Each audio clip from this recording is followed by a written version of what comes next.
moi, du coup, je suis Aude Larnaud-Dieffey, je suis enseignante au collège Paul-Hitzer à Montreuil, en histoire-géographie, et je suis également référente décrochage scolaire de ce collège. Du coup, l'idée de la coopération et l'accrochage scolaire, ça me parle, en tout cas, c'est une vraie question que je me pose.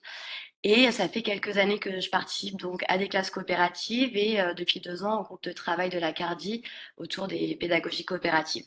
Donc moi, cette année, je suis prof principale d'une troisième coopérative. Donc dans le cadre de nos classes coopératives et de nos pratiques coopératives, parce que je le mets aussi en place dans mes autres classes, on a expérimenté l'entraide et le tutorat entre élèves. Et du coup, c'est ça que je vais vous présenter aujourd'hui.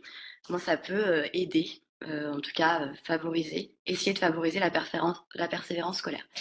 Donc Laurent, il en a un peu parlé tout à l'heure de l'effet tuteur et du tutorat. Donc là, je vous mets la définition de Sylvain Connac sur l'aide et le tutorat. Donc l'aide, c'est quand un élève qui se reconnaît capable va venir apporter des connaissances à un élève qui en a exprimé le besoin. Donc il y a différentes situations d'aide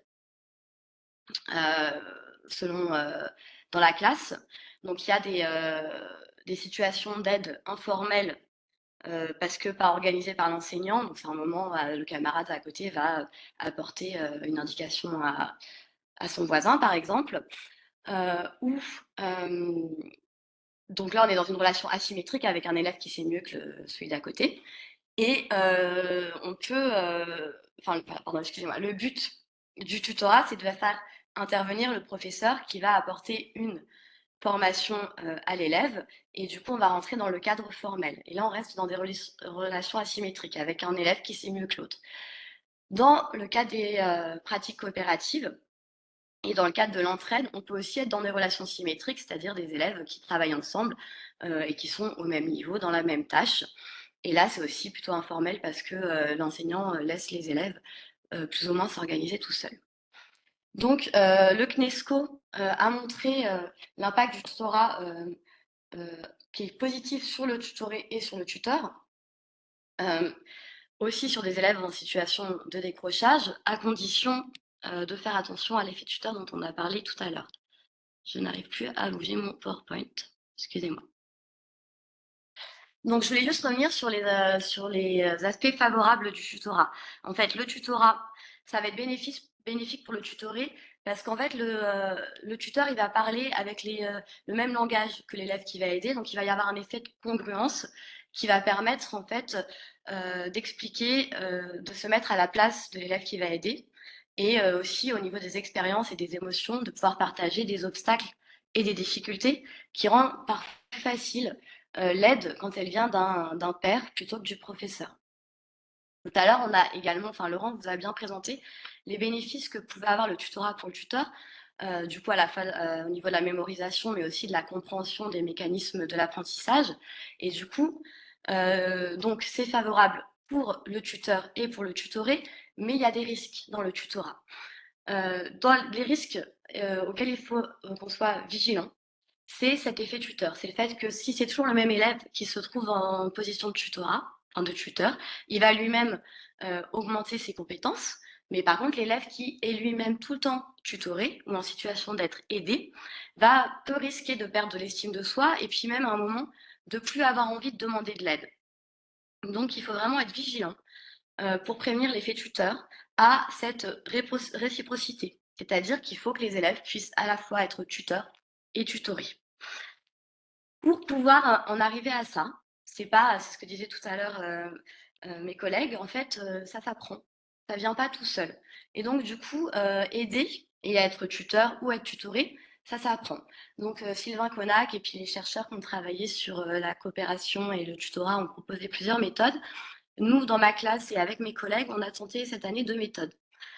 Une méthode empirique, à partir d'un origami là que vous avez devant vous, c'est-à-dire qu'on va former une partie de la classe à faire cet origami et ensuite les élèves vont eux-mêmes devenir formateurs, tuteurs pour leurs camarades.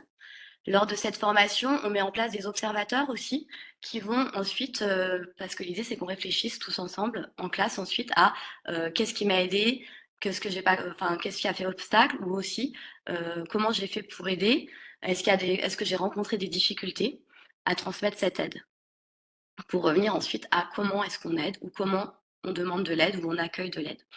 On a aussi proposé une formation un peu plus réflexive, avec la phrase de Confucius que vous avez sous les yeux, qui dit: «Quand un homme a faim, mieux vaut lui apprendre à pêcher que de lui donner un poisson». Bon, le but, c'était d'avoir aussi plusieurs, types d'expériences, pour s'adapter aussi à différents types d'élèves et donc l'idée donc, c'est de réfléchir un peu à comment on aide. Une fois qu'on a pu, fini cette formation-là, enfin cette heure de formation, on établit une sorte de charte du tutorat ou une charte de l'aide avec la classe et donc la base, en fait, c'est que, pour demander de l'aide, il faut d'abord avoir essayé. On ne peut pas, se planter dans un exercice et tout de suite, aller voir un camarade pour qu'il nous aide et pour aussi avoir commencé à réfléchir à l'exercice, on demande à l'élève de formuler une question précise qu'il va devoir poser à son camarade. Ensuite aussi, il y a la posture de la personne qui va être aidée. Il faut du coup forcément être, bienveillant, de bonne volonté et puis aussi reconnaissant à la personne, à qui on a demandé de l'aide. Mais de la même manière, la personne qui va être tuteur ou qui va aller aider son camarade, ne peut pas y aller tout seul comme ça. Il faut d'abord, on part du prérequis qu'il a terminé son travail et qu'il a bien compris la tâche qu'il va devoir lui aussi apporter, et du coup, aussi il adopte une méthode d'aide. C'est-à-dire que c'est ce qu'on aura vu, dans la formation avec l'origami ou la petite phrase de Confucius. L'idée, c'est que pour aider, bah, on ne peut pas donner la réponse tout de suite. Il faut pas non plus trop en dire. Enfin voilà, il faut a adapter une méthode pour, faire trouver la solution directement chez l'élève qui va être tutoré. Et aussi, ce qui est important, ce que disait un peu Laurent tout à l'heure, on n'est pas obligé, de vouloir aider. On laisse aussi les élèves libres, de choisir s'ils ont envie, d'aider leurs camarades et de la même manière, les élèves qui veulent demander de l'aide, on les laisse choisir aussi la personne, qui pourra les aider. Donc maintenant, l'idée, c'est comment ça s'organise vraiment dans la classe, cette entraide, et à quel moment aussi. Donc ça peut pas intervenir n'importe quand. Donc là, je vais vous parler d'abord de moi, ce que je fais dans mes cours d'histoire-géographie, puis je développerai un petit peu plus les heures d'entraide, comme on les a mis en place dans les classes coopératives. Donc moi, dans mes classes, dans mes cours d'histoire-géographie, on établit le moment où les élèves peuvent s'entraider au moment des entraînements. En fait, l'idée c'est on a apporté la leçon, on a développé les compétences ou les concepts du cours, et après les élèves ont des exercices d'entraînement avec des tâches plutôt simples, et c'est à ce moment-là qu'on met en place l'entraide. Donc moi, je mets une petite icône sur mon tableau en disant bah voilà, je formalise, à partir de ce moment-là, vous pouvez rentrer en entrée. Et je le fais de temps en temps, mais pas tout le temps. Je peux aussi inscrire, comme c'est marqué là, sur mon tableau, d'un côté, une colonne je peux aider, de l'autre côté, j'ai besoin d'aide, pour que les élèves qui ont terminé leur travail et qui sont en posture d'aller aider leurs camarades puissent l'indiquer, et inversement, ceux qui ont besoin d'aide puissent aussi l'indiquer. Ce qui est intéressant, dans ces heures-là, enfin dans ces moments-là, parce que généralement, moi, dans ma classe d'histoire-géographie, ça peut durer 15 à 20 minutes, hein, c'est pas très long, c'est que tout le monde peut être à un moment en posture d'aider quelqu'un. Par exemple, la semaine dernière, dans ma classe de quatrième, qui est une plutôt bonne classe de quatrième, j'ai trois, quatre élèves quand même qui sont en grande difficulté, et un élève qui est vraiment en décrochage depuis la sixième, qui du coup est très absent et puis souvent voilà, dit qu'il sait pas faire et qu'il a pas envie d'essayer, et puis que de toute façon il peut pas aider. Et la semaine dernière, on faisait un texte, et du coup, avec son voisin, ils ont commencé à travailler sur le texte. Et du coup, bah, il se trouve qu'il a très bien compris les enjeux du texte, les questions. Et puis, du coup, il avait terminé. Et donc, il y avait d'autres élèves qui levaient la main, qui n'avaient pas compris. Et du coup, je lui ai dit, bah là, maintenant, c'est bon, t'as compris, tu peux y aller. Au début, il me dit, bah non, j'ai pas compris, c'est pas possible. Et finalement, il s'est retrouvé, lui, en posture d'aider ses camarades. Et en fait, voilà, ça gonfle l'estime. Il a aidé deux, trois personnes comme ça. Et à la fin de l'heure, il était vraiment fier de lui et regonflé. Donc là, ça montre bien, c'est des petites choses, mais que bah, du coup, un élève qui est souvent passif au fond de la classe quand il est là, bah là, ce pour-là, et dans ces moments-là d'entraide, arrive à trouver sa place dans le groupe classe et arrive même à développer des compétences et à se trouver lui-même en posture de tuteur. Cette posture aussi d'accrochage scolaire, on le voit dans l'heure d'entraide qu'on a mis en place dans nos classes coopératives. Donc l'heure d'entraide, Là, pour chaque classe coopérative, donc nous, dans notre collège, maintenant, on a une classe coopérative par niveau, de la sixième et de la troisième, à la troisième. Et donc, du coup, l'heure d'entraide, elle est inscrite dans les emplois du temps des élèves. Et donc, c'est pas comme devoir fait où on inscrit certains élèves. Là, tous les élèves de la classe ont 1 heure par semaine d'entraide. Moi, par exemple, elle a lieu le mardi de 11 heures à midi, juste après mon cours d'histoire-géographie. Et c'est vrai que parfois, du coup, ça me permet de retravailler ensemble aussi des choses qu'on a vues en classe. Enfin, je rebondis sur ce que disait Céline, c'est pas décrocher des apprentissages et des cours. Donc, je trouve que cette heure-là est particulièrement pertinente, enfin, la place de l'emploi du temps. Et bon, sinon, l'idée, c'est que ça aussi, enfin, pour que ça fonctionne, l'heure d'entraide, il faut que ça soit ritualisé. Donc, c'est vrai qu'au début de l'année, c'est souvent un peu le bazar. Les élèves viennent pas forcément avec leur travail à faire ou avec leur matériel. Et du coup, bah, progressivement, nous, on a mis en place un livret. Là, vous avez le livret des cinquièmes où, en fait, ils doivent prévoir à l'avance ce qu'ils ont envie de faire, le travail qu'ils ont, venir avec leur matériel. Et une fois qu'ils arrivent donc dans la classe, que l'heure d'entraide commence, ils vont noter les devoirs au tableau. Et chacun des élèves peuvent s'inscrire dans un groupe. Par exemple, il y a le groupe des maths, le groupe, voilà, selon les travaux qu'ils ont à faire. C'est vrai que moi, généralement, je dis aux élèves que je veux pas plus de 3 élèves par groupe parce que sinon, je trouve que c'est un peu compliqué au niveau, enfin voilà, de la répartition des tâches. Et je trouve qu'il y en a toujours un qui travaille pas et qui est attentiste ou un qui fait tout pour les autres. Donc l'idée, c'est que à 3, je trouve qu'en trinôme, ça fonctionne bien. Donc en fait, ce qui est intéressant, je trouve, au fur et à mesure, c'est que maintenant, les groupes sont assez évolutifs. C'est-à-dire que, par exemple, il peut y avoir un groupe qui fait des maths, à la fin, quand ils ont terminé l'exercice de maths, soit il y a un des élèves du groupe qui va aller à un autre groupe qui travaille en maths, et eux et les autres vont faire du français. Enfin, en tout cas, les groupes se composent et se recomposent en fonction des besoins des élèves. C'est-à-dire qu'au début, ils avaient tendance à se mettre entre amis, par groupe d'affinité. Je trouve que plus l'année avance et plus ils arrivent en fait à aller chercher ce dont ils ont besoin et puis aussi à prendre confiance en eux et même des élèves qui sont pas forcément les élèves les plus performants au départ, qui vont avoir compris l'exercice et qui vont pouvoir aller aider les autres élèves de la classe. Du coup, là encore, avec mes collègues, on trouve que cette heure d'entraide est particulièrement favorable à l'accrochage et à la persévérance scolaire. Du coup, nous, au niveau des indicatifs par rapport à ça, alors donc voilà, c'est pas du tout miraculeux, hein, ça change pas complètement les choses, mais on a trouvé que quand même, on a peu d'élèves qu'on laisse à côté en heure d'entraide, qu'ils arrivent tous à s'intégrer dans un groupe et même parfois pour des élèves qui peuvent être en décrochage, devenir experts à un moment donné, ce qui va les regonfler un peu et renforcer leur estime.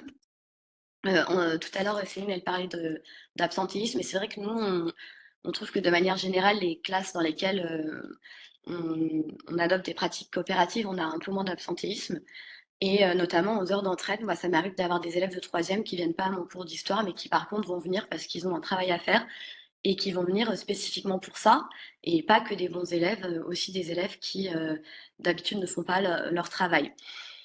C'est aussi une pratique qui va favoriser l'autonomie parce que, du coup, au début de l'année, moi, c'était très cadré les heures d'entraide en termes de nombre, dès qu'ils changeaient de groupe, ils indiquaient et tout ça.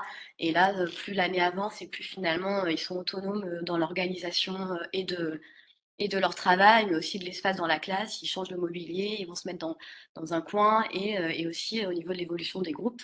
De même, quand ils ont fini une tâche, ils vont passer, se reformer un autre groupe pour faire autre chose. Donc je trouve que ça aussi, c'est favorable à l'accrochage scolaire de tous parce que je trouve que quasiment tous les élèves arrivent à devenir un peu plus autonomes au niveau du travail qu'ils ont à faire. Et aussi, on parlait tout à l'heure, de congruence et d'entraide, bah, moi, du coup, l'année dernière, j'ai beaucoup testé la préparation au brevet, en entraide et du coup, sur des méthodes de travail, de mise en place de fiches de révision et c'est pareil, j'ai trouvé que j'avais beau le faire en classe, bah, en fait, que les élèves fassent ensemble leurs fiches, de révision, c'était plus simple pour tous les élèves et que ça a été assez efficace. C'est notamment très efficace aussi pour la préparation, de l'oral du brevet où ils s'inscrivent par thématique et du coup, ils se retrouvent pas du tout forcément en groupe d'affinité ou en groupe de niveau. Ça fait des groupes assez hétérogènes et donc ça permet, à tous les élèves de la classe de préparer cet oral au mieux. Voilà, un autre signe d'accrochage, on a remarqué avec ma collègue de français, dans notre classe de troisième, on a beaucoup de très petits lecteurs et elle travaillait sur le théâtre et c'est vrai que du coup, d'eux-mêmes, ils sont venus avec leurs livres et ils se sont mis par petits groupes hétérogènes parce qu'elle avait réparti des rôles et du coup, bah, en fait, les petits lecteurs, quand ils sont en entraide et pas en classe entière, enfin, parce que du coup, ils créent des espaces dans la classe, ils ont aussi plus de facilité à lire, parce que c'est pas devant la classe entière, c'est dans un petit groupe. Et du coup, ça a débloqué plusieurs élèves qui refusaient catégoriquement de lire en français et qui se sont mis à lire en entraide. Donc voilà, c'est pas magique, c'est quelques phrases, mais voilà, ça a quand même pas mal fonctionné. Et du coup, voilà, l'idée, c'est de aussi valoriser par cette méthode, enfin par ces heures-là, chacun des élèves. Et du coup, c'est aussi le cas, par exemple, ils sont aussi venus beaucoup avec leur livre à lire en français et ensemble, ils se mettent à deux ou trois et ils font leur carnet de lecteur et voilà, du coup, ils comparent aussi ce qu'ils ont compris, pas compris et ça fonctionne assez bien. Donc voilà, pour finir sur cette idée d'entraide et de tutorat, nous, cette année, au collège, on a aussi du coup travailler sur un niveau, nouvelle idée. On essaie de mettre en place du tutorat interniveau entre les sixièmes et les troisièmes, dans l'idée toujours de valoriser les compétences de chacun et aussi de travailler un peu sur les représentations. Du coup, on a formé les élèves au tutorat ensemble et on a travaillé sur les représentations qu'ils pouvaient avoir les uns des autres. Donc là, vous avez deux questionnaires qui ont été remplis par une élève de troisième, enfin tous les élèves de troisième ont rempli ce questionnaire et tous les élèves de sixième aussi. L'idée, c'est de quelle représentation ils ont des sixièmes avant de commencer la formation au tutorat avec eux et toute l'image qu'ils en ont après. Donc en fait, les troisièmes au début, c'était pas très content de travailler avec des sixièmes qui considéraient comme petits, comme très jeunes, immatures. Et finalement, là, j'en ai mis un, mais j'ai beaucoup d'élèves qui ont été assez impressionnés sur leur capacité à se concentrer, le fait qu'ils étaient plus calmes qu'eux, et parfois aussi même qu'ils étaient plus méthodiques qu'eux. Et du coup, là, la prochaine étape, ça va être de mettre en place des groupes d'entraide mixtes, sixième, troisième, pour qu'ils apprennent notamment sur les méthodologies de travail. Et à l'inverse, les sixièmes qui étaient très impressionnés par les troisièmes, bah, pour certains, ça a permis de dégonfler un peu et de voir aussi que les troisièmes pouvaient être en difficulté et que eux pouvaient leur apporter aussi des méthodes de travail et de concentration. Peut-être pour croiser les expertises, moi j'ai une petite question, mais c'est un regard vraiment de néophyte. Pour la gestion du décrochage, parfois dans les établissements, il y a les GPDS. Et là, avec ce que disait Aude sur la congruence cognitive, je voulais savoir, est-ce qu'il existe des GPDS parfois avec des élèves représentants, je ne sais pas, des élèves délégués ou autres, ou alors c'est uniquement entre adultes tout le temps? Et est-ce que ça a été testé? Est-ce qu'il y aurait une plus-value ou pas, ou une utilité à le faire? Et autre chose, est-ce que les GPDS, globalement, enfin, on a bien vu parfois avec le recours du micro-lycée, etc., que dans toutes ces affaires de décrochage et encore plus, et puis de coopération aussi, qu'il faut avancer avec un pas assuré mais plein d'humilité. Et du coup, mais je pose quand même la question, est-ce que les GPDS, parfois, ça découle sur des changements pédagogiques ou bien est-ce que vous avez vu ça? Ce que disait Céline un peu, c'est que les causes internes sont souvent dites par des élèves qui raccrochent comme une cause de leur décrochage, mais est-ce que vous avez vu dans les GPDS que vous suivez peut-être des inflexions de pédagogie ensuite par des collègues ou est-ce que c'est travaillé? Comment? Donc voilà, la participation des élèves et puis le retour sur la pédagogie. Je ne sais pas si c'est une question peut-être trop large. Alors, dans le texte officiel qui précise les membres du GPDS, ne figurent pas les élèves. Après, ça peut se comprendre parce qu'il y a quand même des points qui sont assez confidentiels, des éléments assez confidentiels qui peuvent être évoqués à cette occasion, que ce soit par le psy-EN, par l'assistant social ou l'infirmière, l'infirmière. Et en fait, ça n'a pas été prévu par les textes que les élèves participent. Alors, à ma connaissance, j'ai pas eu de j'ai pas d'éléments qui me confirment qu'il y ait des jeunes, des élèves qui y aient participé, des représentants d'élèves qui y aient participé. C'est une instance plutôt fermée. aux élèves, mais ouverte aux enseignants et à d'autres. Enfin, c'est pas, ça peut être aussi d'autres personnels un adulte qui connaît bien le jeune dans l'établissement, même si c'est le personnel. Ça peut être le personnel d'entretien, par exemple, ou l'ouvrier spécialisé. Il peut avoir des éléments à apporter aux collègues et un autre regard, parce que il y en a qui connaissent les élèves autrement, surtout ceux qui traînent dans les couloirs, par exemple. Et il y en a qui aident, qui décrochent, mais qui aident à la cantine à mettre les plateaux, à ranger les plateaux, etc. Donc ça, c'est plus souple, mais en termes de participation d'élèves, à ma connaissance, il n'y a pas de GPDS qui fonctionne de cette façon. Et puis, concernant ta deuxième question, euh, il y a deux types de GPDS. Il y a le GPDS opérationnel dans lequel on discute des situations des élèves et on essaye de trouver des solutions, de tirer des fils, de faire des propositions d'aménagement de parcours. Et il y a des GPDS stratégiques où on réfléchit ensemble comme à ce qu'on peut changer dans l'établissement, ce qu'on peut mettre en place dans l'établissement pour par rapport à des problématiques évoquées en GPDS. Et quand il y a plusieurs problématiques qu'on peut regrouper autour d'une thématique, on peut, enfin ça peut, si les membres en sont d'accord, ça peut avoir une incidence. Alors sur des points comme le climat scolaire ou l'organisation des entretiens menés sur les entrants, une semaine d'intégration à la rentrée, et pourquoi pas aller jusqu'à on réfléchit en équipe pédagogique à mettre en place certaines choses au sein des classes. Il n'y a rien qui l'interdit et ça peut être une très bonne idée. Ça peut être aussi, on demande une formation d'initiative locale pour se former sur la classe coopérative, par exemple, ou travailler en projet, ou d'autres pratiques. Alors, peut-on avoir le point de vue des CARDI SVP? Comment ont-elles vécu ces expérimentations dans la durée, les progrès, les points de vigilance? Alors, du coup, ça fait 4 ans, je crois. Ça fonctionne bien. On voit notamment l'entraide cette année, ça fonctionne. Enfin voilà, ce que je disais tout à l'heure, c'est que ça prend du temps. Là, cette année, on s'est bien mis sur l'entraide des tutorats et on voit que ça bouge. Donc ça avance bien. Au niveau des pratiques communes, il y a plus de professeurs qui intègrent qui mettent en place des pratiques coopératives. Donc ça fonctionne aussi bien. Dans les points de vigilance, ce qui est compliqué, c'est que nous, par exemple, l'équipe qui a été formée au départ, il y en a plusieurs qui sont partis, et du coup, c'est compliqué. Il faut essayer de retrouver du temps pour communiquer avec les nouveaux qui arrivent, et ça, c'est pas facile, parce que au départ, on avait des réunions prévues dans nos emplois du temps, et cette année, c'est pas le cas. Et donc, si on se voit pas en équipe pédagogique, c'est vraiment compliqué. Déjà d'intégrer les nouveaux dans les pratiques coopératives, et puis même de continuer à faire vivre les pratiques, pas que dans sa classe. Et j'avais un autre point de vigilance. Ah oui, et nous aussi, on a eu tendance parce que du coup, ça peut faire le lien avec le GPDS, ça arrive. Enfin, moi, du coup, je suis référente décrochage scolaire.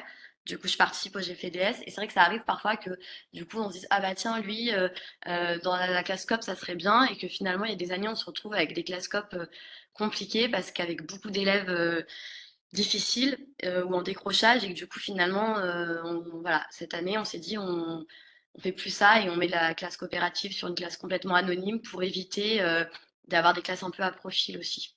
Voilà.